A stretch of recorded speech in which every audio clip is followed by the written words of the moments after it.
News Kannada ವಾಹಿನಿಗೆ ಸ್ವಾಗತ. ಗೂಂಡಾವರ್ತನೆ ದಾದಾಗಿರಿ ಮಾಡಿ ಉಳಿದುಕೊಳ್ತೀವಿ ಅಂತ ತಿಳಿದಿದ್ರೆ ಅದು ಸಾಧ್ಯವಿಲ್ಲ.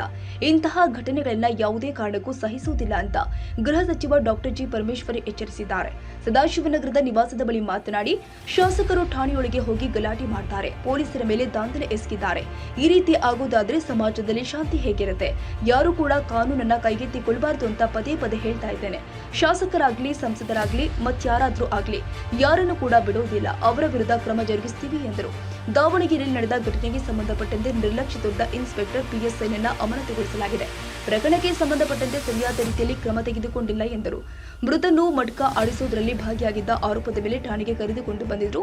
ಮರಣೋತ್ತರ ಪರೀಕ್ಷೆ ನಂತರ ವರದಿ ಬಂದ ನಂತರ ಆತನ ಸಾವಿಗೆ ನಿಖರವಾದ ಕಾರಣ ಗೊತ್ತಾಗಲಿದೆ ಎಂದರು. ಹಣಕ್ಕಾಗಿ ಪೀಡಿಸ್ತಾ ಇದ್ರು ಎಂಬ ಆರೋಪದ ಕುರಿತು ಪ್ರಶ್ನೆಗೆ ಪ್ರತಿಕ್ರಿಯಿಸಿ, ತನಿಖೆಯಲ್ಲಿ ಎಲ್ಲವೂ ಗೊತ್ತಾಗುತ್ತೆ. ಅಧಿಕಾರಿಗಳು ಆ ರೀತಿ ಭಾಗಿಯಾಗಿರುವುದು ಕಂಡುಬಂದರೆ ಅವಂತವರ ವಿರುದ್ಧ ಸೇವೆಯಿಂದ ಡಿಸ್ಮಿಸ್ಗೊಳಿಸುವ ಕ್ರಮ ತೆಗೆದುಕೊಳ್ತೀವಿ ಅಂತ ಹೇಳಿದ್ರು.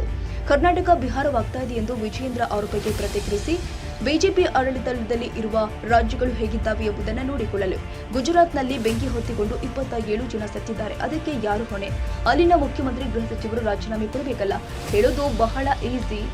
ರಾಜ್ಯದಲ್ಲಿ ಯಾವುದೇ ಕಾರಣಕ್ಕೂ ಕಾನೂನು ಸುವ್ಯವಸ್ಥೆಯನ್ನು ಹಾಳಾಗಲು ಬಿಡುವುದಿಲ್ಲ ಎಂದರು.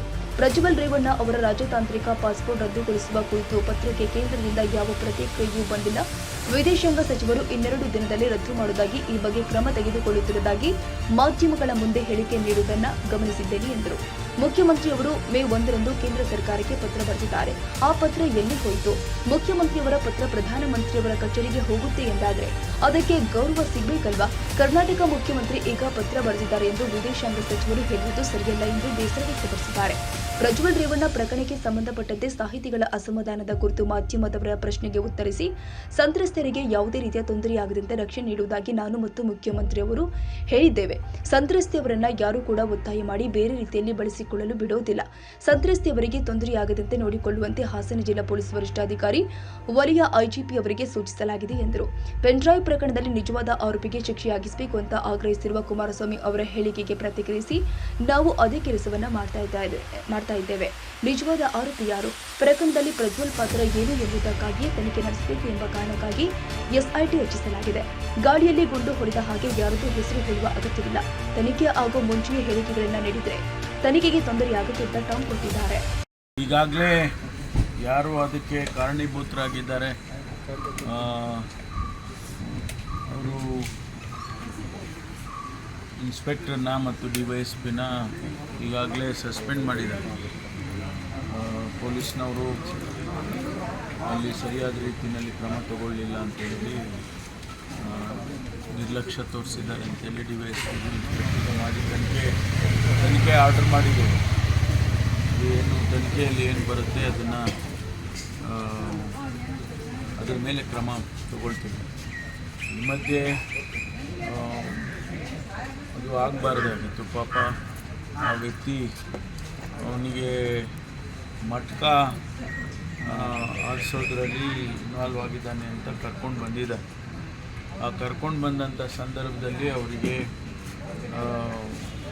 ತೊಂದರೆಯಾಗಿ ತೀರ್ಕೊಂಡಿದ್ದಾರೆ. ಏನಕ್ಕೆ ಅದು ಹಾರ್ಟ್ ಅಟ್ಯಾಕ್ ಆಯಿತಾ ಅಥವಾ ಲೋ BP ಆಯಿತಾ ಅಥವಾ ಏನು ಅಂತೇಳಿ ನಮಗೆ ಪೋಸ್ಟ್ಮಾರ್ಟಮ್ ರಿಪೋರ್ಟ್ ಬಂದ ನಂತರನೇ ಗೊತ್ತಾಗುತ್ತೆ. ಅದರಿಂದ ತನಿಖೆ ಈಗಾಗಲೇ ಆದೇಶ ಮಾಡಿದೆ. ಸರ್, ಈಗ ಅದೇ ಮಂತ್ಲಿ ಕೊಡಲಿಲ್ಲ ಅನ್ನೋ ಕಾರಣಕ್ಕೋಸ್ಕರ ಕರ್ಕೊಂಬಂದು ಕುಂಡ್ರಿಸ್ತಿದ್ರು ಪೊಲೀಸ್ನವರು ಅನ್ನೋ ಕಾರಣಕ್ಕೆ ಸ್ಥಳೀಯರು ಆರೋಪ ಮಾಡಿದ್ದಾರೆ. ಅದನ್ನು ತನಿಖೆ ಮಾಡಿದಾಗ ಗೊತ್ತಾಗಬೇಕಲ್ಲ. ಒಂದು ವೇಳೆ ಆ ರೀತಿ ಇದ್ದರೆ ಯಾರು ಅದರಲ್ಲಿ ಇನ್ವಾಲ್ವ್ ಆಗಿದ್ದಾರೆ ಅವ್ರ ಮೇಲೆ ಕ್ರಮ ತಗೊಳ್ತೀವಿ. ಅವರನ್ನು ಡಿಸ್ಮಿಸ್ ಮಾಡೋವರೆಗೂ ಕ್ರಮ ತಗೊಳ್ತೀವಿ. ಅಂಥವ್ರು ಯಾರು ಕೂಡ ಅಂಥವರು ಅಧಿಕಾರದಲ್ಲಿ ಇರಬಾರ್ದು. ಪೊಲೀಸರ ಮೇಲೆ ಆರೋಪ ಒಂದು ಕಡೆ, ಆದರೆ ಪೊಲೀಸ್ ಸ್ಟೇಷನ್ ಮೇಲೆ ದಾಳಿ ಮಾಡೋದು ಎಷ್ಟು ಸರಿ ಅನ್ನೋ ಪ್ರಶ್ನೆ ಇಲ್ಲ. ನಾನು ನಿನ್ನೆನೂ ಕೂಡ ಅದಕ್ಕೆ ನಾನು ರಿಯಾಕ್ಟ್ ಮಾಡಿದೆ. ಈಗ ಶಾಸಕರೇ ಹೋಗಿ ಪೊಲೀಸ್ ಸ್ಟೇಷನ್ನಿಗೆ ಒಳಗಡೆ ಹೋಗಿ ನುಗ್ಗಿ ಗಲಾಟೆ ಮಾಡ್ತಾರೆ, ಪೊಲೀಸ್ನವ್ರ ಮೇಲೆ ದಾಂಧಲೆ ಮಾಡ್ತಾರೆ. ಈ ರೀತಿ ಆಗೋದಾದರೆ ಸಮಾಜದಲ್ಲಿ ಶಾಂತಿ ಹೇಗಿರುತ್ತೆ? ಅದಕ್ಕೆ ನಾವು ಕಾನೂನನ್ನು ಯಾರೂ ಕೂಡ ಕೈಗೆ ತೊಗೋಬಾರ್ದು, ಯಾರೇ ಆಗಿರಲಿ ಅಂತೇಳಿ ಅದು ಪದೇ ಪದೇ ಹೇಳ್ತಾ ಇರ್ತೀವಿ. ಅವ್ರು ತೊಗೊಂಡವ್ರ ಮೇಲೆ ಕ್ರಮ ತೊಗೊಳ್ಳೇಬೇಕು, ತೊಗೊಳ್ತೀವಿ. ಅವರು ಶಾಸಕರಾಗಲಿ, ಸಂಸದರಾಗಲಿ, ಮತ್ತಾರಾದರೂ ಆಗಲಿ. ಹಾಗಾಗಿ ಇವತ್ತು ಯಾರನ್ನು ಕೂಡ ನಾವು ಬಿಡೋದಿಲ್ಲ ಅಂತೇಳಿ ನೆನ್ನೆ ಹೇಳಿದ್ದೀನಿ. ಈಗಲೂ ಹೇಳ್ತೀನಿ, ಸರಿ ಮುಂದಾವರ್ತೆ ಮಾಡಿ ದಾದಾಗಿರಿ ಮಾಡಿ ಗೂಂಡಾಗಿರಿ ಮಾಡಿ ಅದನ್ನೆಲ್ಲ ನಾವು ಸರ್ವೈವ್ ಆಗ್ತೀವಿ ಅಂತ ಹೇಳಿದ್ರೆ ಅದೆಲ್ಲ ಸಾಧ್ಯ ಇಲ್ಲ. ನಾನು ಅವರಿಗೆ ಎಚ್ಚರಿಕೆ ಕೊಡ್ತೀನಿ, ಇಂಥ ಘಟನೆಗಳನ್ನು ನಾವು ಯಾವುದೇ ಕಾರಣಕ್ಕೂ ಕೂಡ ತಡೆಯೋದಿಲ್ಲ, ನಾನು ಸಹಿಸೋದಿಲ್ಲ ಮತ್ತು ನಾವು ಅದನ್ನು ಹತ್ತಿಕ್ತೇವೆ.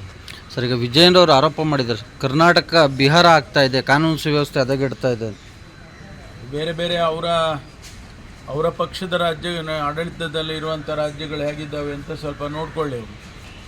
ಈಗ ನಿನ್ನೆ ದಿವಸ ಅದೇದೋ ಗೇಮಿಂಗ್ ಆಡಿಸ್ತಕ್ಕಂಥ ಜಾಗದಲ್ಲಿ ಬೆಂಕಿ ಹತ್ಕೊಂಡು 27 ಜನ ಸತ್ತಿದ್ದಾರೆ. ಯಾರು ಇವತ್ತು ಹೊಣೆ? 27 ಜನ ಸಾವಿಗೆ ಯಾರು ಹೊಣೆ? ರಾಜೀನಾಮೆ ಅವರು ಕೊಡಬೇಕಲ್ಲ, ಮುಖ್ಯಮಂತ್ರಿಗಳೇ ಕೊಡಬೇಕು, ಅಲ್ಲಿನ ಗೃಹ ಸಚಿವರೇ ಕೊಡಬೇಕು. ಎಲ್ಲ ಹೇಳೋದು ಭಾಳ ಸುಲಭ ಇರುತ್ತೆ, ಜಸ್ಟಿಫಿಕೇಷನ್ ಮಾಡ್ಕೋಬೇಕಲ್ಲ. ನಾವು ಯಾವುದೇ ಕಾರಣಕ್ಕೂ ಕೂಡ ಕಾನೂನು ಸುವ್ಯವಸ್ಥೆಯನ್ನು ಹಾಳಾಗಕ್ಕೆ ಬಿಡೋದಿಲ್ಲ. ಇದನ್ನು ಪದೇ ಪದೇ ಹೇಳ್ತಾ ಇದ್ದೇನೆ. ಯಾಕೆ ಯಾವ ಕಾರಣಕ್ಕೂ ಕೂಡ ನಾವು ಅದನ್ನು ಸಹಿಸೋದಿಲ್ಲ. ಈಗ ಪಾಸ್ಪೋರ್ಟ್ ಬಗ್ಗೆ ಜಯಶಂಕರ್ ಹೇಳಿದ್ದಾರೆ, ರಾಜ್ಯ ಸರ್ಕಾರ ಇಲ್ಲಿವರೆಗೂ ನನಗೆ ಗೊತ್ತಿರೋ ಹಾಗೆ ನನಗೆ ಯಾವುದೇ ಪತ್ರ ಆಗಲಿ ಮಾಹಿತಿ ಆಗಲಿ ಬಂದಿಲ್ಲ. ಮಾಧ್ಯಮದಲ್ಲಿ ಹೇಳಿಕೆಗಳು ಕೊಡ್ತಾ ಇದ್ದಾರೆ, ನಾವು ಕ್ರಮ ತಗೊಳ್ತಾ ಇದ್ದೀವಿ, ಇನ್ನು 2-3 ದಿವಸದಲ್ಲಿ ಅದನ್ನು ಕ್ಯಾನ್ಸಲ್ ಮಾಡ್ತೀವಿ ಅಂತೇಳಿ ಎಕ್ಸ್ಟರ್ನಲ್ ಅಫೇರ್ಸ್ ಮಿನಿಸ್ಟ್ರಿ ಹೇಳಿರೋದನ್ನು ಮಾಧ್ಯಮದಲ್ಲಿ ನೋಡಿದೆ. ಆದರೆ ನಮಗೆ ಲಿಖಿತ ಮೂಲಕ ಯಾವುದು ಬಂದಿಲ್ಲ. ನಮ್ಮವ್ರು ಬರೆದಿದ್ದಾರೆ, ಪತ್ರ ಬರೆದಿದ್ದಾರೆ. ನೋಡಿ, ಮುಖ್ಯಮಂತ್ರಿಗಳು ಮೇ 1ನೇ ತಾರೀಕು ಪತ್ರ ಬರೀತಾರೆ ಪ್ರಧಾನಮಂತ್ರಿಗಳಿಗೆ, 2ನೇ ಪತ್ರ ಮೇ 21ಕ್ಕೆ ಬರೀತಾರೆ. 1ನೇ ತಾರೀಕು ಪತ್ರ ಎಲ್ಲೋಯ್ತು? ಹಾಗಾದರೆ ಪ್ರಧಾನಮಂತ್ರಿಗಳ ಕಚೇರಿಗೆ ಪತ್ರ ಕಳಿಸಿದಾಗ, ಒಬ್ಬ ಮುಖ್ಯಮಂತ್ರಿಯ ಪತ್ರ ಪ್ರಧಾನಮಂತ್ರಿಗಳ ಕಚೇರಿಗೆ ಹೋಗುತ್ತೆ ಅಂದಾಗ ಅದಕ್ಕೆ ಗೌರವ ಸಿಗಬೇಕಲ್ಲ, ಅದು ಆಗಲಿಲ್ಲ. ಅದಕ್ಕೆ ಅವರು ಏನು ವಿದೇಶಾಂಗ ಸಚಿವರು 21ನೇ ತಾರೀಕು ಬಂದಿದೆ ಅಂತ ಹೇಳ್ತಾ ಇದ್ದಾರೆ. ಅದು ನಮ್ಮದು ಮೊದಲನೇ ಪತ್ರ ಎಲ್ಲಿ ಹೋಯಿತು ಅಂತ ಕೇಳಬೇಕಾಗುತ್ತೆ. ಅದರಿಂದ ಈಗ ಕ್ರಮ ತಗೊಳ್ತಾ ಇದ್ದಾರೆ, ಭಾಳ ಒಳ್ಳೆಯದು, ಅದು ತಗೊಳ್ಳಿ. ಆದರೆ ನಮಗೆ ಈಗ ಪತ್ರ ಬರೆದಿದ್ದಾರೆ, ಮೊದಲೇ ಬರೀಲಿಲ್ಲ ಅಂತ ಹೇಳೋದಿದೆಯಲ್ಲ, ಅದು ಸರಿ ಇಲ್ಲ ಅಂತ ನಾನು ಹೇಳಿದ್ದೀನಿ. ತಾಜಾ ಸುದ್ದಿಗಾಗಿ MTV ನ್ಯೂಸ್ 24/7ಗೆ ಸಬ್ಸ್ಕ್ರೈಬ್ ಮಾಡಿ ಮತ್ತು ಬೆಲ್ ಐಕಾನ್ ಅನ್ನು ಒತ್ತಿ. ತಪ್ಪದೇ ಲಿಂಕ್ ಶೇರ್ ಮಾಡಿ.